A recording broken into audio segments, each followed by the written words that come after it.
Access controls in SOC 2. This is the second video in the series I've done on SOC 2, and in this video we'll start diving a bit deeper into some of the details. We're going to discuss things around policy, implementation and review, and discuss what is necessary for you to comply with SOC 2's regulations. I'll break this down into 4 key areas. Firstly, define and implement who is going to access what data. Secondly, define some policies around passwords. Thirdly, monitor resources for vulnerability. And finally, document and train employees on the procedures. I'm Matt Grace, Managing Director of Flying Donkey. Let's get into it. Alright, step 1, controlling the data. Realistically, if you break SOC 2 down, it's primarily about controls and where those controls sit. In this piece, we'll discuss about controlling data. Now, I can break this down to 5 key steps, which is going to be define, document, implement, train, and monitor. Essentially, what you want to do is approach this like you would any other problem. And firstly, sit down and define the problem you have at hand. In this case, we're trying to control data, and we're trying to control who has access to this data. So you're going to have a look at your organization and look at the groups and certain people who are in your organization. And then look at the data that's within your organization and define which data in the organization is applicable to which person. This also needs to be broken down to a read-write access level, so where some people have read access only and others have write access. Once you've defined this, you're going to start documenting the process on how you're going to implement this. And this simply is putting a plan together to allow you to put these procedures in place. Once you've worked out how you're going to lock the data down and who's going to see it and you've got your plan in place, it's time to actually implement the plan. This really needs some software in the mix to help define these groups, as well as help lock down that data.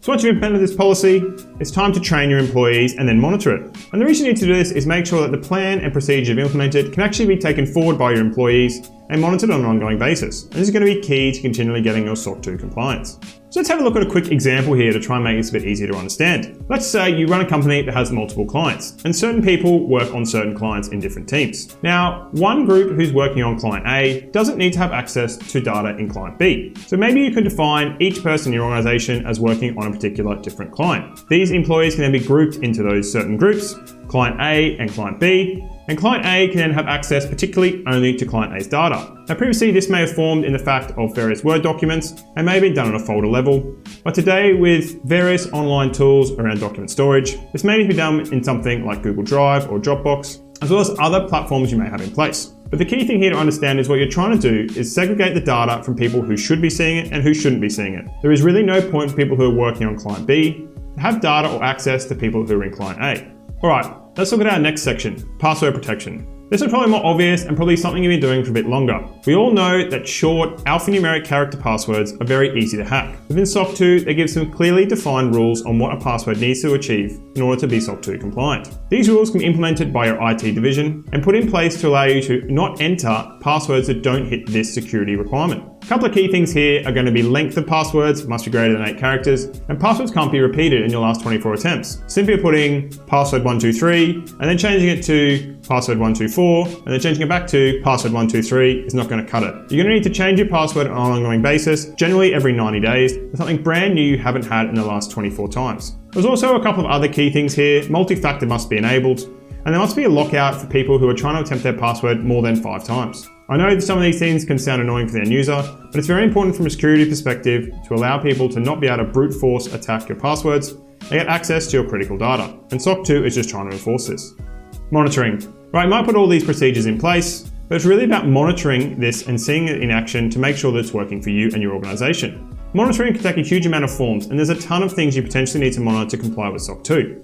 A couple of key ones I want to touch in are login or threat detects, as well as large data deletions. For example, if a large amount of data is deleted from your directories, there really needs to be an alert go out to a centralized team to review this data is being correctly deleted. This is to stop any malware or malpractice happening, where either an employee or a vicious outsider which is trying to delete your documents. This should go to a team who investigates this, follows up with the team manager, and checks this deletion is in line with business as usual processes. At the same time, threat detection or external intrusion is also a good thing to monitor. And this is where external hackers on the outside are trying to access your network. Generally, they'll hit your public-facing servers, and they'll do this through a firewall. They'll be trying to scan ports and they'll be trying to get access to your infrastructure. It's important to know when these attacks are happening so that you can monitor these and potentially tweak and change your plans on an ongoing basis. At the same time, if you're actively monitoring, you know if someone does break through your defenses, and you can actively act on this before it gets too bad. It's key to note that a lot of time with these security intrusions, people actually get access well before they actually do the attack. They find the door and they get inside, and they sit and wait and set up some sort of attack future down the line. So if you know when someone's entered, you can quickly shut them out and fix that vulnerability before it becomes too bad for you. And finally, document and train. Now, I've only touched on a few key points here, which is around implementing data controls, password complexity, and monitoring training. And these only form small parts of the overall SOC 2 compliance. But as SOC 2 is such a large implementation, it needs to be broken down into these smaller pieces. But one piece that really spans all of these is documenting and training.